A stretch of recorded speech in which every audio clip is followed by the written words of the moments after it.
Set my sons up with some crackers and a show so I could film this video. Lizzie McGuire and Mary-Kate and Ashley both traveled to Rome in their movies and not Jerusalem or Santiago. So every single day my life has just completely changed ever since getting married.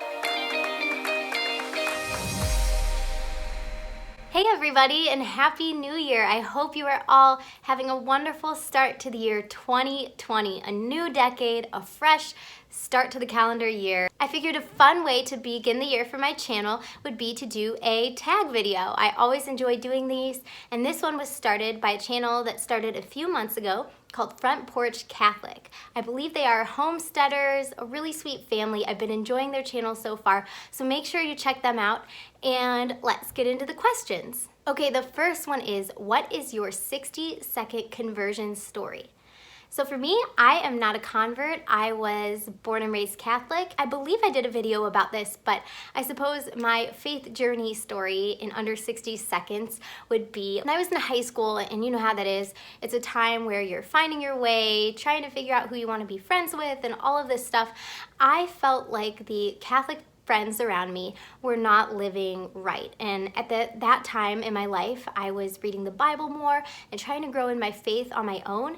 And I just felt like the way they were living didn't match. And so I almost wanted to leave the church because I thought, if this is how Catholic people are, you know, swearing, listening to horrible music and this and that, not that I was this perfect saint or anything, but just some of it just didn't seem right to me. And so I thought, if this is how they are, I don't want to be that. And I talked about it with my parents, and my mom, who was born and raised Protestant and actually converted when she was an adult, she suggested maybe trying to go at least to a youth group at a Protestant church. And I just thought, I don't know, I don't believe what they believe, but I do think that they're living their lives according to the Bible better than Catholics are, and the Catholic Church is even more biblical than any of these things. And so I was just really having this difficult time. Anyway, my dad was at a coffee shop and somebody told him about a Life Teen program at a different Catholic church a few parishes away from the one that I was at. And so I decided to go. I was apprehensive at first, and the people there were so joyful and kind. I literally said to my dad, there's no way this is a Catholic parish. There's no way. These people are not Catholic.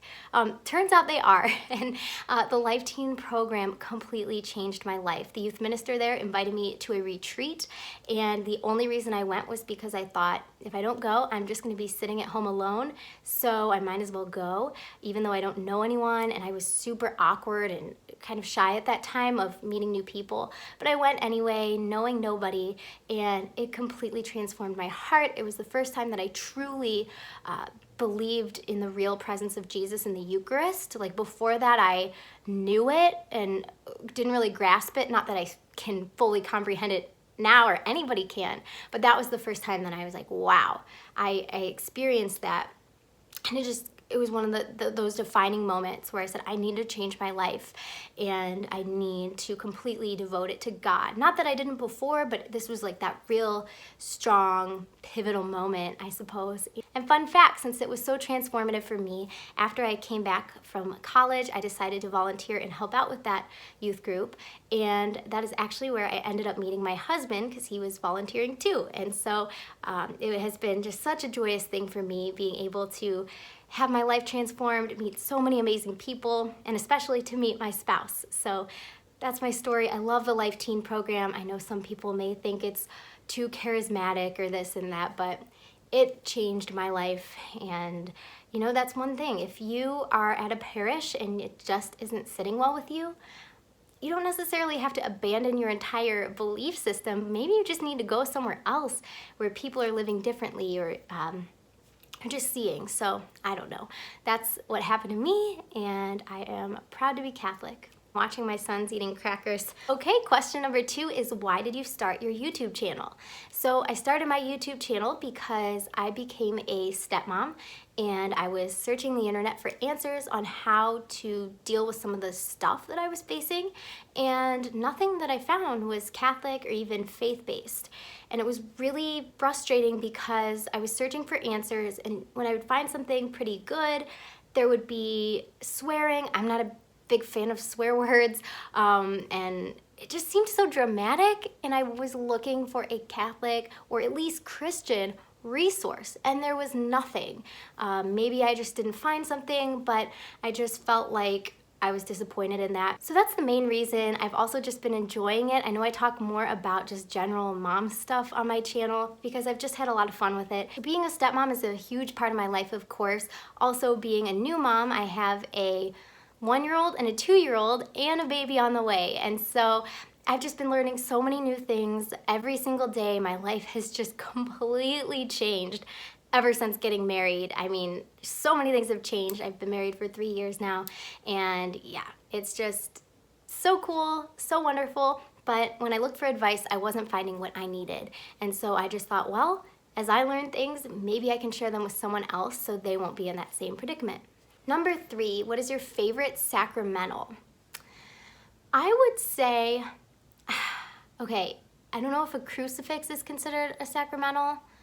If it is, I would say a crucifix, because I just think it's the ultimate symbol of love and our faith and everything.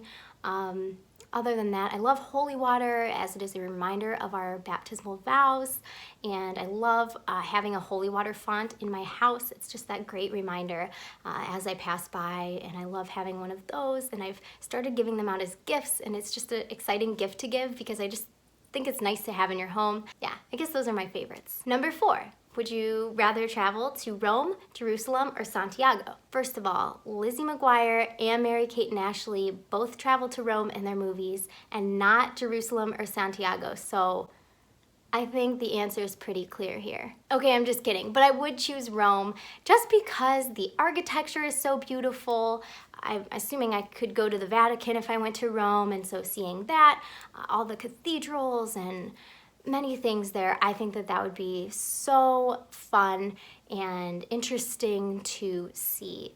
Jerusalem would be a close second. Maybe I just don't know enough about Santiago, but I think it's in Chile, right? And I just don't know much about it. Maybe there's something cool there that I've never heard of, but definitely I would say out of the 3, I'd pick Rome. And the final question is, what are the goals you have for your spiritual life in 2020? The number 1 goal that comes to mind, I think, is a perpetual goal that I have every year, but really thinking in 2020, I think would just be to spend more time reading the Bible.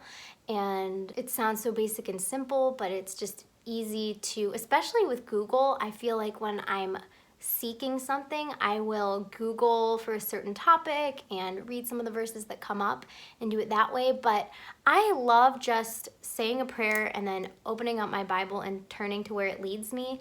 I find that sometimes it's amazing how perfectly the scriptures will line up with what I'm going through, or even I'll just learn something new or look at something a different way. And so yeah, very simple, just spending more time in His Word, free from distractions, and turning to the Bible more than turning to Instagram for inspiration.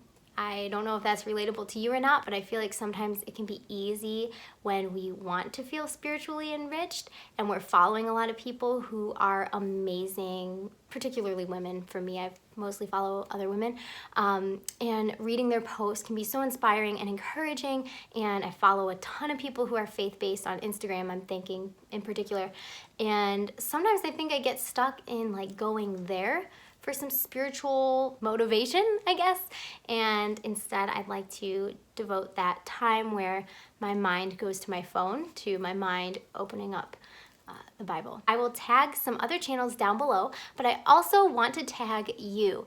If you have felt a call on your heart to start a YouTube channel, but maybe you're nervous or maybe you feel like nobody's really prompted you yet, here I am prompting you. Do this tag. You can tell people I'm the one who tagged you. We would love for you to make videos too. It's so much fun.